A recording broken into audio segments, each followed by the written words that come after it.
Uma comitiva do governo federal embarca hoje ao Amazonas para visitar as regiões afetadas pela seca no estado.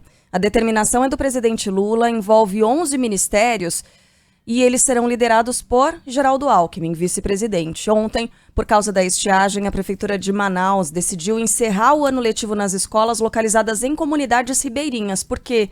Porque essa é uma situação que não se resolve num curtíssimo prazo, né? O motivo é o baixo nível do Rio Negro. Alunos e professores têm encontrado dificuldades para chegar até os colégios. A Tawane Costa está por aqui e vai trazer mais informações para a gente ao vivo. Diga, Tawane. É isso mesmo, Carla. O vice-presidente da República, Geraldo Alckmin, virá ao Amazonas nesta quarta-feira com uma comitiva de ministros por causa da seca na região. Alckmin confirmou a informação durante uma coletiva na Federação das Indústrias no estado de São Paulo e disse que a ordem foi dada pelo presidente Lula. Alckmin também anunciou algumas ações. Os kits, medicamentos também significativos. A questão mais emergencial é água, alimento e combustível. Então, os municípios estão encaminhando ao Ministério da Integração Regional os planos de trabalho e não faltarão recursos para atender a população e fazê-lo através dos municípios. Participam da viagem, junto com o vice-presidente, os ministros Valdez Góes e Marina Silva. A expectativa é que a comitiva visite o Rio Madeira, que corta o Amazonas e Rondônia e tem sofrido com a seca histórica. Aqui no Amazonas, já são 24 municípios em situação de emergência e mais de 200 mil pessoas afetadas com esse fenômeno sazonal. Na capital, a cota do Rio Negro está a 1,5 metro de bater a marca histórica registrada em 2010, quando o rio chegou a 13 metros e 63 centímetros. Ontem nós, inclusive, estivemos por lá, entramos no station, mostramos um pouquinho dessa realidade que a população aqui da capital também já sente esses efeitos da severa seca aqui em Manaus. Isso tem prejudicado as embarcações, inclusive também quem trabalha nessa área do Porto da Manaus Moderna, que é por onde chegam os condimentos, os alimentos, é para onde também essas embarcações levam os alimentos até as comunidades ribeirinhas. A gente conversou com o seu Paulo César, que ele trabalha na Feira da Manaus Moderna há 30 anos fazendo essa logística de levar e trazer esses alimentos em direção ao interior do estado. E ele viu, inclusive, a seca histórica de 2010 e conta que essa de 2023 ele também já está sentindo os prejuízos. Isso é a natureza, né? Ninguém tem que se conformar com isso, né? É a natureza de Deus, né? Então, para nós trabalhar de carga, é ficar longe, né? De carregar as coisas, né? Da balsa, né? Tem dificultado o trabalho de para mim, cada mais avançado, né? Prejudica um bocado. Mas tá bom, né? Tem que se conformar, que é a vontade de Deus, né? Porque, olha, nós temos ainda um mês todo para secar, né? É como disse o seu Paulo, a gente ainda tem mais um mês para secar, mas o Serviço Geológico do Brasil, o CPRM, estima que essa seca possa chegar até o mês de janeiro de 2024 e aí sim a gente pode ter esse período ainda mais severo, prejudicando mais pessoas aqui no nosso estado. O que a gente chama a atenção é que não é só aqui no Amazonas que vem passando por essa situação da estiagem severa. Tem outros estados também aqui da região norte, como Rondônia. A gente já havia falado a vocês sobre a questão da hidrelétrica de Santo Antônio, que suspendeu ali as atividades. E não é só Rondônia, não.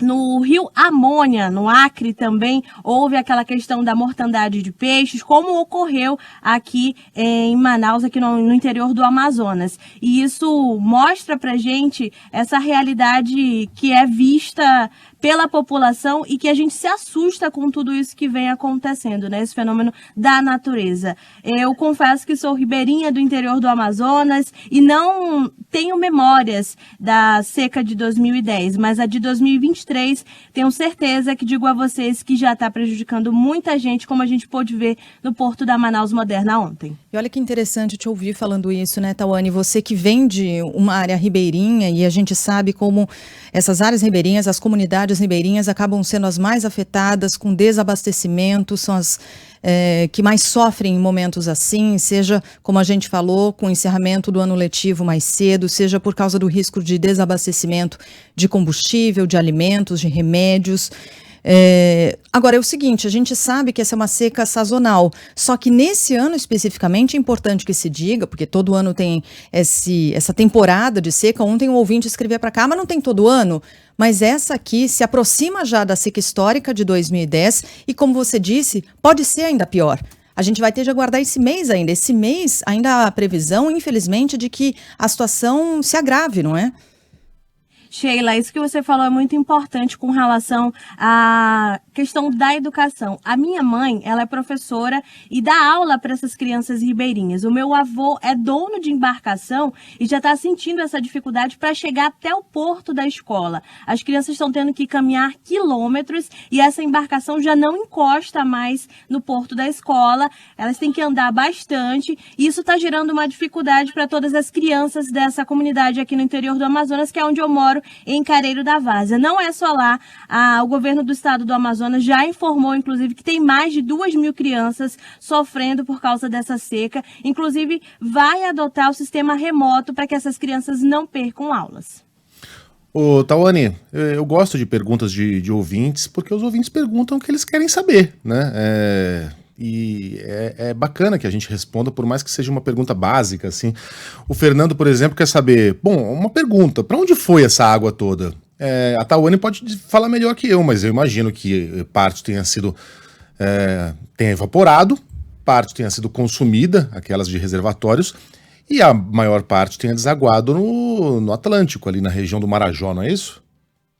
Exatamente, Megali. Essa deságua vai para outros rios também e forma esse período de seca histórica aqui na nossa região. Algo muito atípico, inclusive, o que a gente precisa explicar é que isso causa no solo uma secura. Foi o que aconteceu, aquele desbarrancamento no rio Arumã, em Beruri, e causou ali mortes por causa de tanta secura, porque essa água se deságua e aí deixa o solo seco, prejudicando ainda mais a população.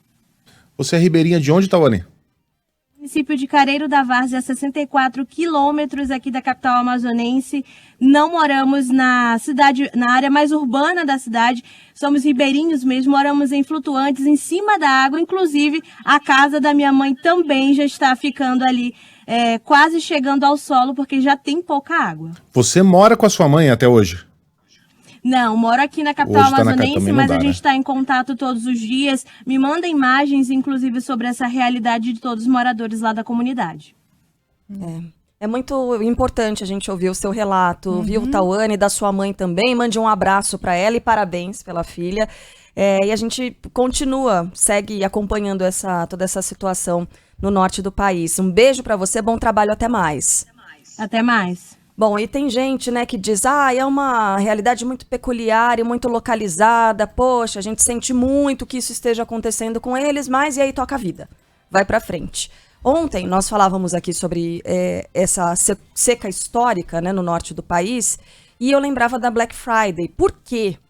Porque tem um levantamento que foi divulgado aqui pela Eletros, que é a entidade que reúne os fabricantes de eletrodomésticos. Então você que está em outras capitais do Brasil e eventualmente pensa em comprar, não é só a seca que é histórica, é o calor também, né? Vou comprar um ar-condicionado de produção nacional. 100% da produção nacional de ar-condicionado, televisores, lava-louça e micro-ondas vem da Zona Franca de Manaus. Algumas empresas já relatam até 50% de reajuste no frete, porque tem dificuldade desse transporte dessas mercadorias que são produzidas na Zona Franca de Manaus. Então, operadores logísticos têm orientado os clientes a antecipar essa produção para garantir o embarque das mercadorias, o transporte também para escoar essas mercadorias, mas a coisa está muito complicada. A logística, a solução logística em toda essa região está super comprometida. Então, não tem nada a ver com você? Não é bem assim, né? A gente, claro que vai seguir acompanhando todas as atualizações que vêm do norte do país. Por outro lado, no Rio Grande do Sul, a noite e a madrugada foram de novos temporais e queda de granizo. Em São Nicolau, pelo menos 600 imóveis sofreram danos e há famílias desabrigadas. A gente está agora ao vivo com o Gilberto Echauri mais uma vez, que nos atualiza. Todos os dias tem sido assim, não é, Echauri? Você trazendo as informações de momento e também a expectativa e como se confirmou a previsão de mais chuva, de um novo temporal. Como é que amanhece essa região do Rio Grande do Sul, São Nicolau, por exemplo? Bom dia para você, seja bem-vindo, Echauri. Bom dia, Sheila. Bom dia a todos. Exatamente. Há essa formação de um novo ciclone que está acontecendo na altura de Mar del Plata, distante de 1.000 quilômetros aqui do Rio Grande do Sul, na Argentina, que gera esses impactos aqui no estado. Chuva de granizo, como a gente está vendo aí nas imagens que estão na nossa live no YouTube. Ainda está vigente o alerta vermelho do Instituto Nacional de Meteorologia até às 8 horas da manhã desta quarta-feira. Ele que está vigente desde 10 horas da noite de ontem, e foi bem esse período, dessa última noite e madrugada, que as regiões norte, noroeste e parte da Serra e região central do Rio Grande do Sul registraram muita chuva com queda de granizo. E a gente está vendo aí nas imagens, realmente, as pedras de granizo são bem grandes, assim, capazes de destruir mesmo telhas e também veículos, né, e machucar mesmo as pessoas que porventura estivessem passando pela rua. Ainda há chance de chuva com a possibilidade de até 100 milímetros e rajadas de vento que podem chegar aos 100 quilômetros por hora. O município de São Nicolau, como você bem disse, registra esses 600 imóveis danificados, conforme relato aí da Coordenadoria da Defesa Civil do município. Ainda não há um relato oficial de quantas pessoas tiveram que deixar as suas residências, mas algumas delas, de acordo com a prefeitura, foram para abrigos e ginásios municipais. Outros municípios também foram bastante atingidos. O município de Barros Cassal, que fica na região do Alto da Serra do Botucaraí. Um levantamento ainda está sendo realizado, mas segundo a prefeitura, a estimativa é de que cerca de 5.000 moradores tenham sido afetados de alguma forma no município. Lembrando que isso é quase metade da população dessa cidade. Também danos foram registrados no município de Soledade. Lonas estão sendo entregues aos moradores que necessitam. Aulas suspensas naquela região de Barros Cassal e também Soledade. Município de Salvador das Missões, prefeitura publicou alerta nas redes sociais informando também sobre a distribuição de lonas. Foi orientado que moradores que tiveram residências atingidas pelo granizo façam um levantamento da quantidade de telhas danificadas e procurem regiões mais seguras. Município de Tupanciretã, também na região central, a Defesa Civil do município informou que foram atendidos 22 chamados somente das 9 da noite de ontem até a 00:30, zonas urbana e rural, também com moradores bastante afetados. Até o início da madrugada não havia relatos de pessoas fora de casa em Tupanciretã por conta do granizo. Também região central, município de Santiago registrou estragos devido à queda de granizo. Conforme a prefeitura, mais de 150 residências tiveram algum tipo de dano. Até o momento, em Santiago também não há registro de desabrigados. E os bombeiros da cidade afirmaram que até o início da madrugada foram realizados pelo menos 12 atendimentos ligados a esses problemas causados pelo temporal. Algo que preocupa bastante, mas nas outras regiões do estado, como por exemplo, o caso do Vale do Taquari, que foi aquela região muito afetada pelos temporais e inundações do início do mês de setembro, não choveu tanto assim. Assim como na região metropolitana de Porto Alegre, choveu durante a madrugada, mas choveu fraco. E nessas outras áreas, além dessas que eu citei anteriormente, parte norte e noroeste, um pouco da serra e um pouquinho da região central, a chuva não foi tão intensa assim, e pelo menos nessas outras regiões nós não temos danos registrados na manhã de hoje, pessoal. Bom, a nossa ouvinte Silvana mandou uma mensagem bem rapidinho só para registrar, é do sul do país, mas é do estado do Paraná. Ela diz que chove muito agora em Foz do Iguaçu, desde a 00:30 a chuva não parou, então chuva muito forte também no Paraná. Obrigada, viu, Echauri?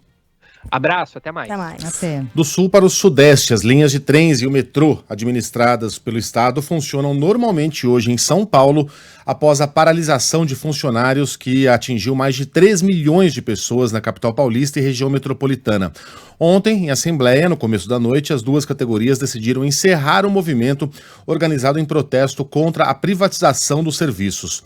Mas há problemas ainda em uma das linhas concedidas à iniciativa privada. Tiago Muniz, bom dia para você. Quais são as as últimas informações. Bom dia, Megali, bom dia a todos. Muitos problemas para quem utiliza a linha 9 Esmeralda dos trens metropolitanos de São Paulo. A gente localiza o ouvinte de outras regiões. A linha 9 ela é muito importante porque ela conecta a zona sul, o extremo sul da capital paulista, uma zona densamente povoada, a zona oeste, o eixo de Pinheiros e Faria Lima, que concentra uma área de negócios, e alimenta o restante do sistema de trens com essas pessoas que vêm do extremo sul de São Paulo. Então, muita gente, basicamente, depende do trem para chegar a outras regiões da cidade.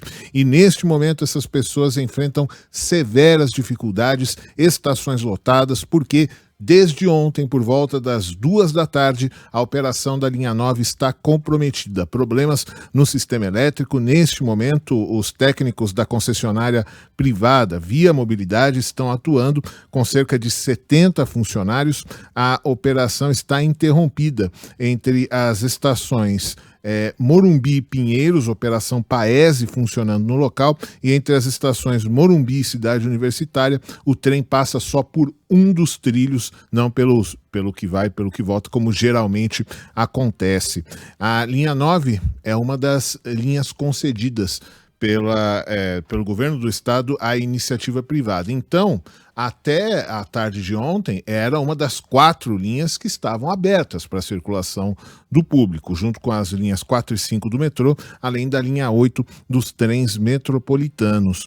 O governador Tarcísio de Freitas chegou, inclusive, a comentar como que elas estavam funcionando justamente por serem concedidas. Ele se manifestou mais tarde. Em entrevista à Band, o governador Tarcísio de Freitas disse que a causa da falha será investigada.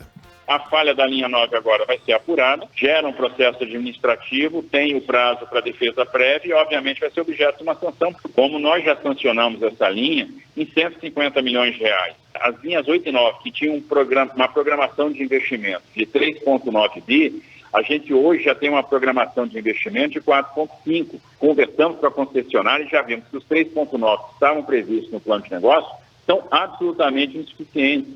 A gente já exigiu uma antecipação no cronograma, por exemplo, da substituição de trilhos, da substituição de dormentes, da correção de problemas na via permanente.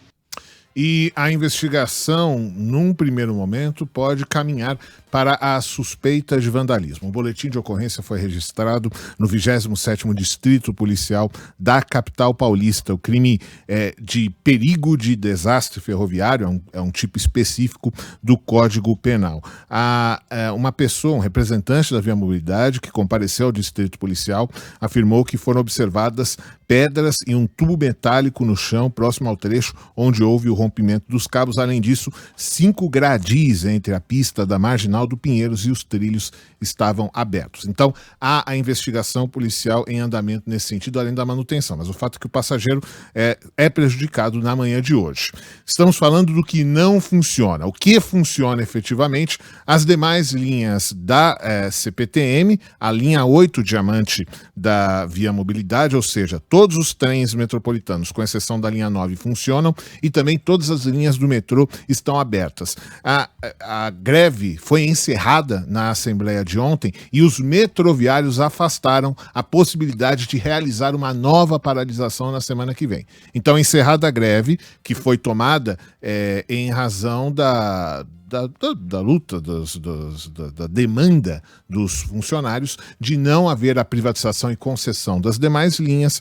Então, a greve é encerrada ontem sem a possibilidade de uma nova ocorrência na semana que vem. Só para situar o ouvinte de todo o país na política paulistana, essa greve pode ter sido o pontapé inicial de uma disputa pela Prefeitura de São Paulo no ano que vem entre o atual prefeito Ricardo Nunes e o pré-candidato do PSOL, Guilherme Boulos. Nunes esforçou-se, inclusive em entrevista a nós aqui no horário local, para colocar nas costas do PSOL, além dos sindicatos, a greve de ontem. Ele inclusive escreveu aqui no Twitter: lamentamos que nossa população seja prejudicada por uma greve ideológica que não está sequer respeitando uma decisão da Justiça. É fato, a greve foi considerada ilegal um dia antes pela Justiça, apoiada por partidos como o PSOL, da presidente do Sindicato dos Metroviários. A presidente do Sindicato dos Metroviários era afiliada ao PSOL.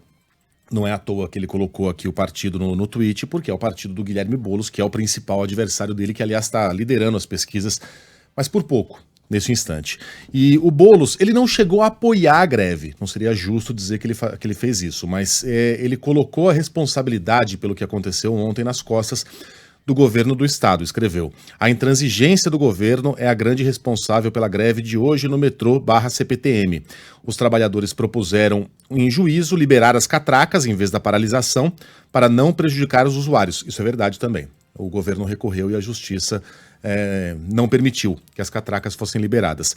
O governo estadual recusou a proposta, apostou no conflito e não no diálogo. Então a gente está vendo aqui não só uma greve contra a privatização, mas algo que vai ter eco também na disputa eleitoral em São Paulo no ano que vem. No fim das contas, quem paga o pato é quem precisa, quem depende do transporte. A gente estava exibindo ali uma imagem, né, Tiago, de uma senhora que teve que desembarcar no meio da linha.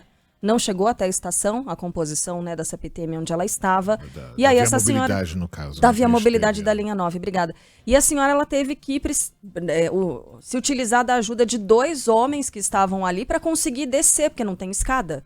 Né? Você consegue imaginar uma outra pessoa, uma executiva de uma empresa, tendo de passar por uma situação dessa? Não. Por quê? Porque essa é uma senhora que não tem outra alternativa, que não tem dinheiro para pagar um outro meio de transporte, sei lá, não tem dinheiro para ter um carro e o carro do rodízio, e é uma pessoa que depende do transporte público. Ainda que não fosse, não é assim que um passageiro tem que ser tratado. Um passageiro que paga o bilhete todos os dias, mas a gente sabe que são sempre as mesmas pessoas, os menos favorecidos que têm que passar por isso. Não, se não todos os dias, mas nessas situações, numa condição ainda pior, né, Tiago? Obrigada pelas informações. E na semana que vem, gente, há risco de outra greve.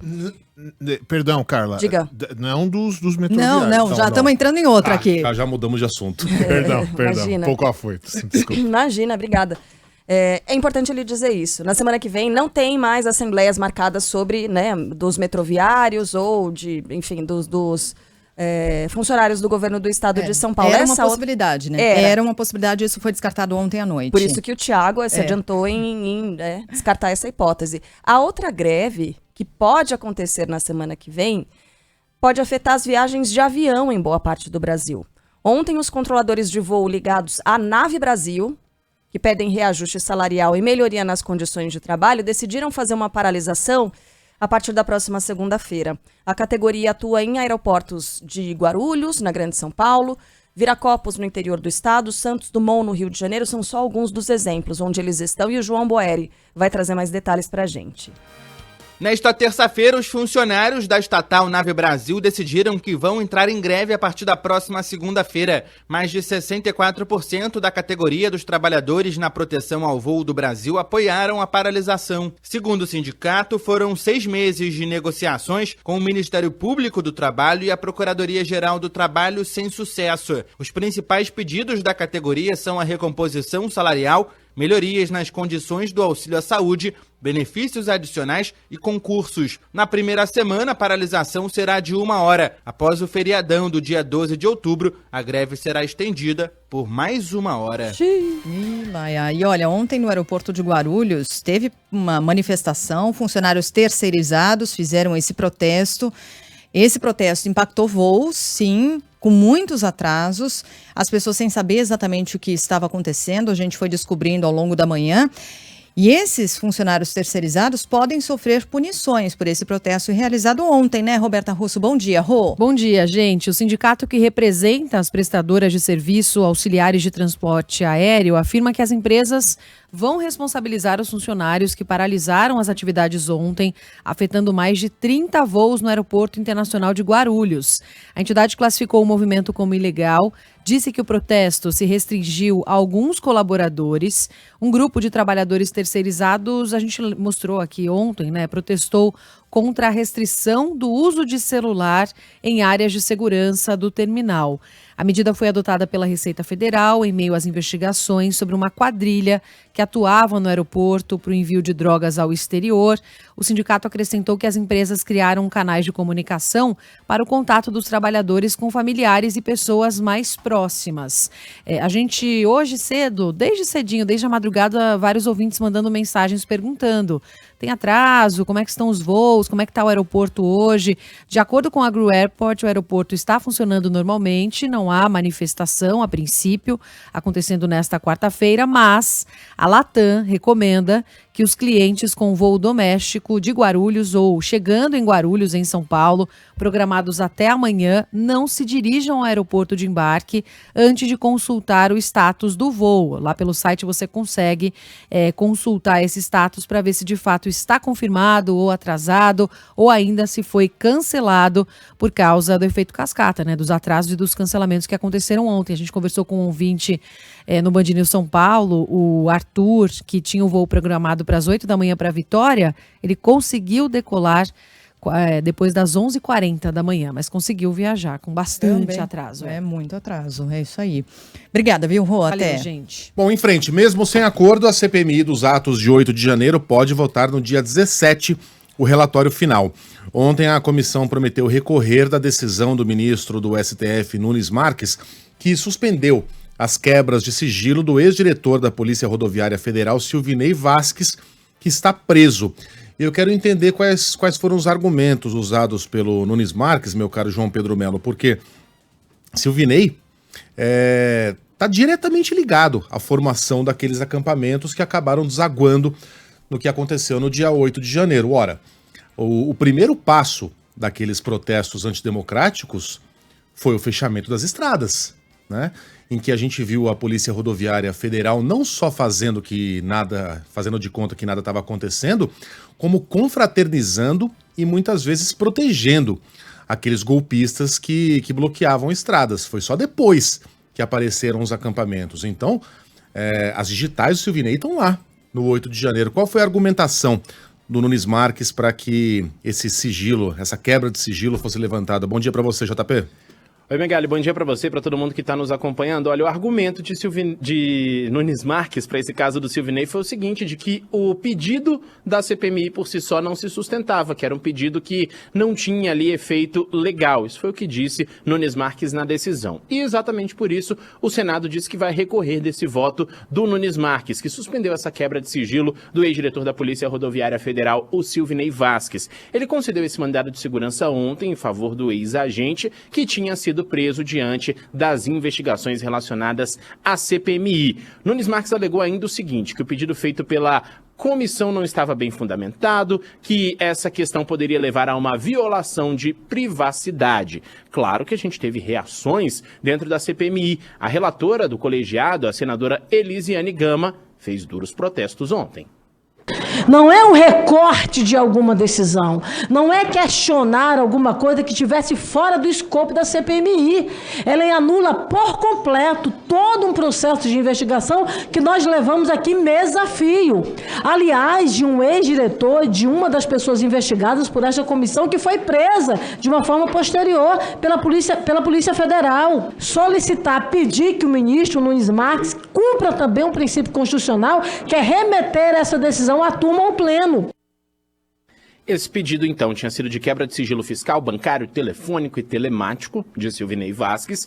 Ele que é ex-diretor da Polícia Rodoviária Federal e suspeito de ter coordenado ou ordenado ações que interferissem na votação da eleição presidencial do ano passado. No dia do segundo turno, a Polícia Rodoviária fez centenas de operações em estradas do país, mas principalmente na região Nordeste, que é a região onde Lula tinha a maioria dos votos. O trabalho da Comissão do Congresso sobre os atos do dia 8 de janeiro está caminhando para o final. Claro, ainda há algumas indefinições. Por exemplo, a gente sabe que o relatório vai ser votado no dia 17, mas serão 2 relatórios já, pelo que tudo indica. Um feito pela Elisiane Gama e um outro feito pela oposição. E Arthur Maia, presidente da comissão, disse ontem que os 2 serão analisados. Ao comentar então os trabalhos da CPMI, o ministro das Relações Institucionais, o Alexandre Padilha, destacou que o governo federal está otimista com o colegiado.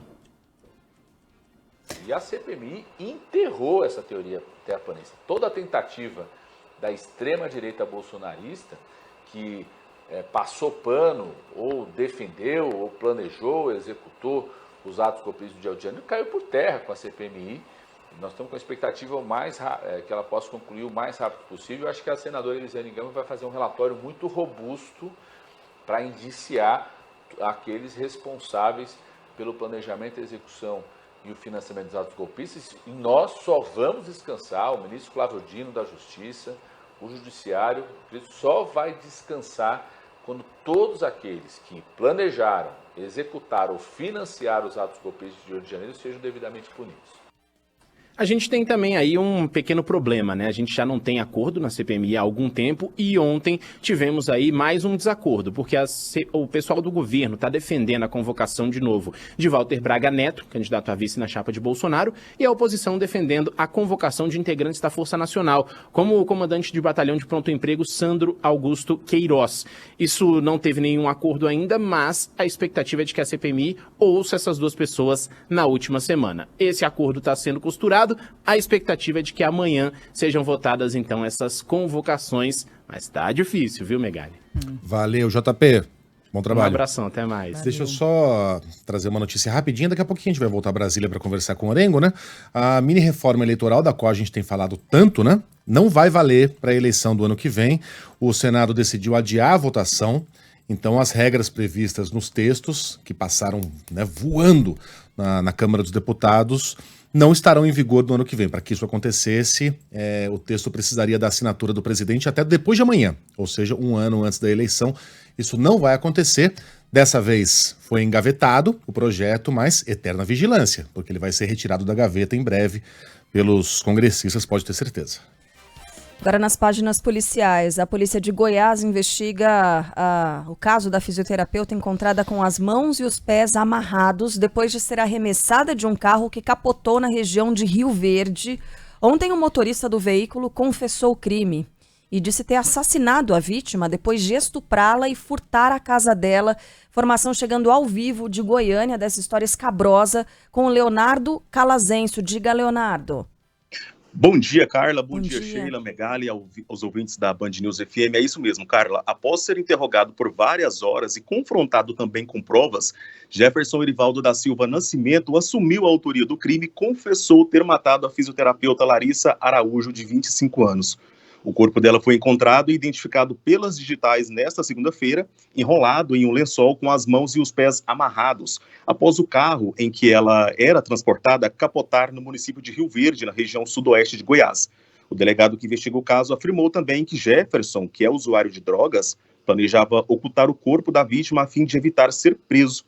Inclusive, Carla, ele chegou a inventar que foi contratado pelo ex-namorado da fisioterapeuta para desovar o corpo com a promessa de ganhar R$100.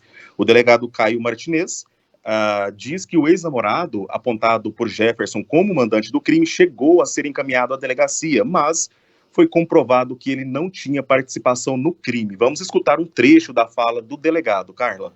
Após ser confrontado com todas as provas produzidas, ele assumiu a autoria do crime, disse que entrou na casa da vítima, pulando o muro da frente, ingressando na porta que estava aberta e furtou alguns objetos dela e depois matou ela. Disse ainda que amarrou os braços dela e a estuprou. Após isso, colocou o corpo dela no interior do seu veículo, objetos que pegou da casa e saiu sentido como ignorado. Diante de todas as provas apresentadas, ele deu detalhes da sua confissão, mas ele ainda insiste numa versão, por enquanto, tomada como falsa pela Polícia Civil, embora vá ser apurado, mas por enquanto tomada como falsa. Ele ainda insiste numa versão de que há um mandante e que ele apenas estava cumprindo ordem. É isso mesmo, Carla. E ainda de acordo com a Polícia Civil, um exame vai detectar se Larissa Araújo foi abusada sexualmente antes ou depois de morta.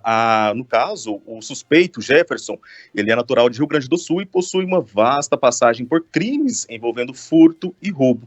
A Polícia Civil acredita que ele invadiu a casa de Larissa para furtar, mas o crime evoluiu para estupro e latrocínio, uma vez que ela estava sozinha em casa. O Jefferson, ele pulou o muro da casa de Larissa e ali ele fugiu do local com uma TV, com um botijão de gás, um notebook e o celular dela também, além do carro. Inclusive, esse carro envolvido no acidente, que capotou, ele era, na verdade, da vítima que, infelizmente, foi aí abusada, violentada e morta com um crime bárbaro desse.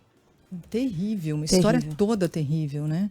E que só foi descoberta por causa desse acidente, né? Como disse o Leonardo, é um dependente químico, um usuário de drogas, sei lá, e aí, talvez por isso ele tenha capotado o veículo, mas não dá para colocar nessa conta essa atrocidade que ele fez com essa mulher. Né? Trata-se de uma pessoa que não pode viver em sociedade. A Sheila estava falando fora do ar, traço de psicopatia, né? É claro.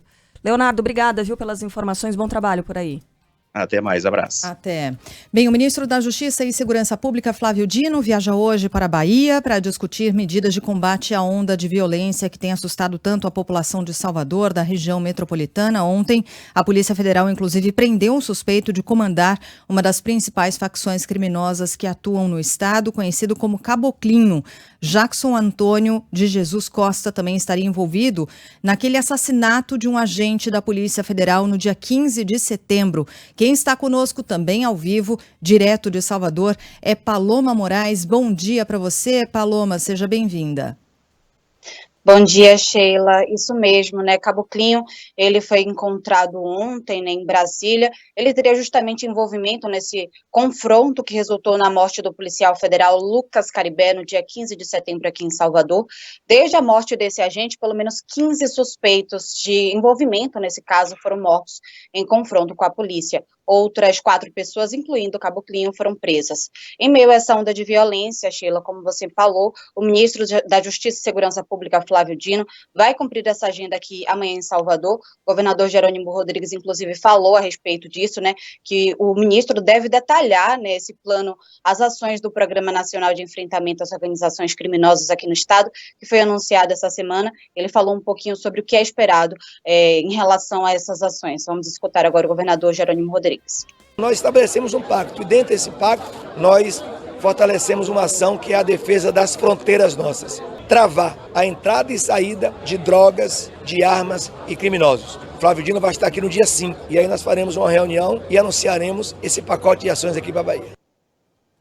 Bom, o governador falou justamente, né, que a principal ação, é o que a gente espera, é falar um pouquinho a respeito dessa questão da ampliação das forças de segurança nas fronteiras do estado. Ontem, inclusive, ele postou na internet que o presidente Lula ligou para saber, né, como é que está essa situação aqui de violência no estado. A gente lembra que, segundo o levantamento divulgado na segunda-feira pelo Instituto Fogo Cruzado, 143 pessoas já morreram aqui em Salvador e região metropolitana vítimas de arma de fogo somente no mês de setembro. 72 pessoas morreram em ações policiais.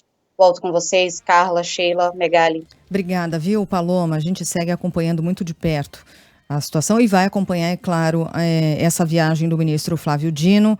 Mas mais do que isso, né? Que ações serão anunciadas? O que mais poderá ser feito para ajudar a população de Salvador, da região metropolitana, a melhorar o combate ao crime organizado e de que maneira, né? Isso vai seguir sendo feito. Obrigada, Paloma. Bom trabalho por aí. Até. Bom trabalho. Querem falar de futebol?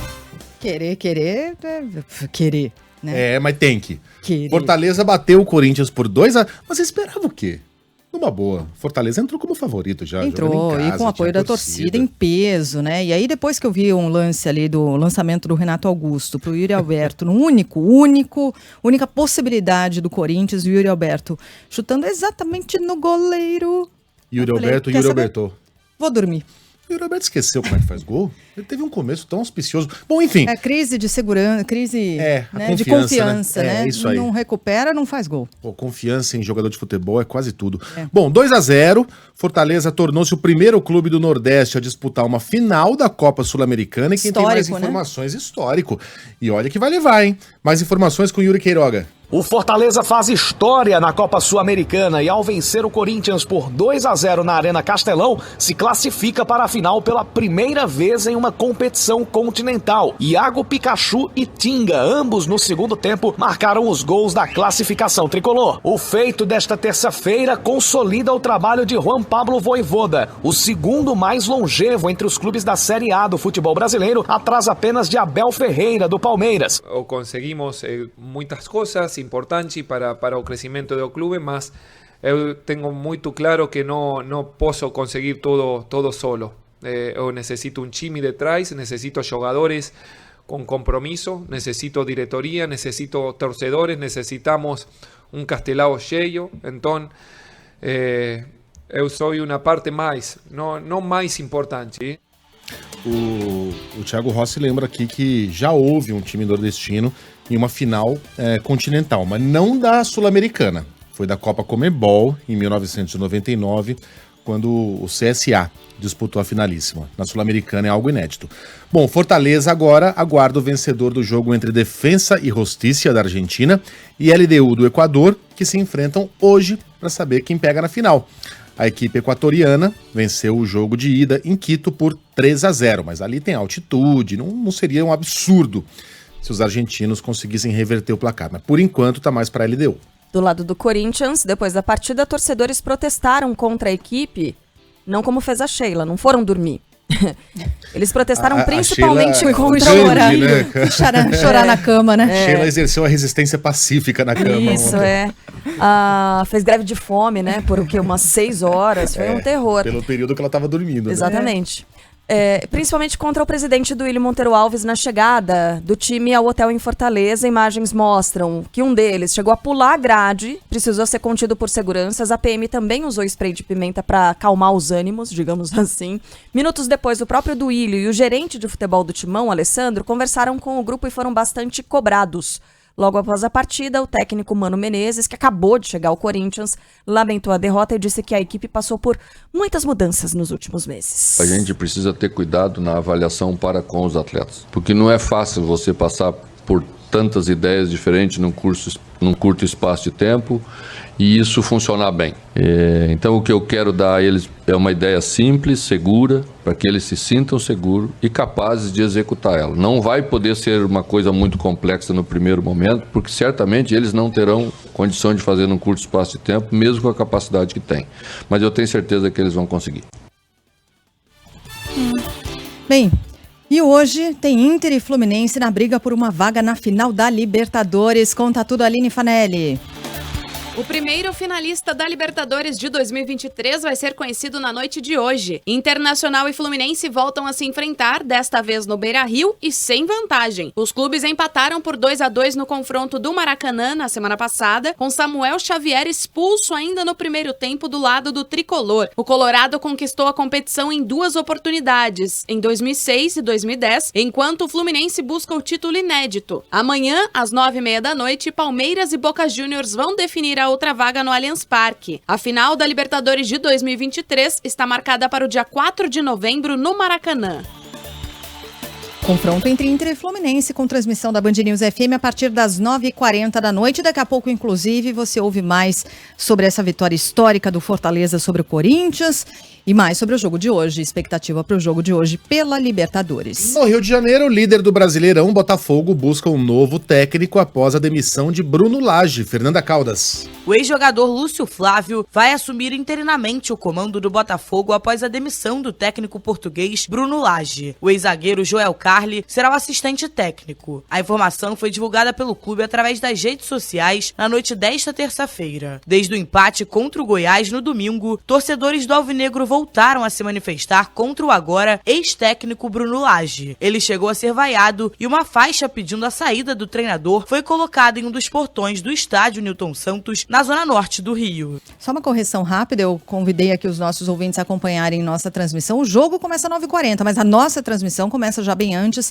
8h40, logo depois do Jornal da Band. E já tem muito torcedor do Botafogo querendo que a diretoria mande um John Textor, né? Mande um oi sumido pro Cláudio Caçapa, mas não vai rolar, gente. Não vai ser dessa vez que o interino, que foi muito bem no comando do Botafogo antes da chegada do Bruno, vai retornar, porque ele tá na Bélgica, ele tá no RWD Molenbeek. Tem uma campanha regular, 3 vitórias, 3 empates e 3 derrotas, tentando levar o time à primeira divisão. Tá conseguindo por enquanto, tá 3 pontos acima da zona que coloca o clube nos playoffs da segunda divisão do campeonato belga. Então é improvável que o Caçapa seja o treinador do Botafogo, que tá ficando sem alternativas. Caçapa! No vôlei, a seleção masculina volta a enfrentar em quadra hoje, às 8h30 da noite, entrar em quadra, né, para encarar a Ucrânia no pré-olímpico disputado no Rio de Janeiro. Ontem, a equipe comandada por Renan Dalzotto perdeu para a Alemanha e se complicou no torneio. Quem vai trazer o destaque pra gente é o Vinícius Calisto.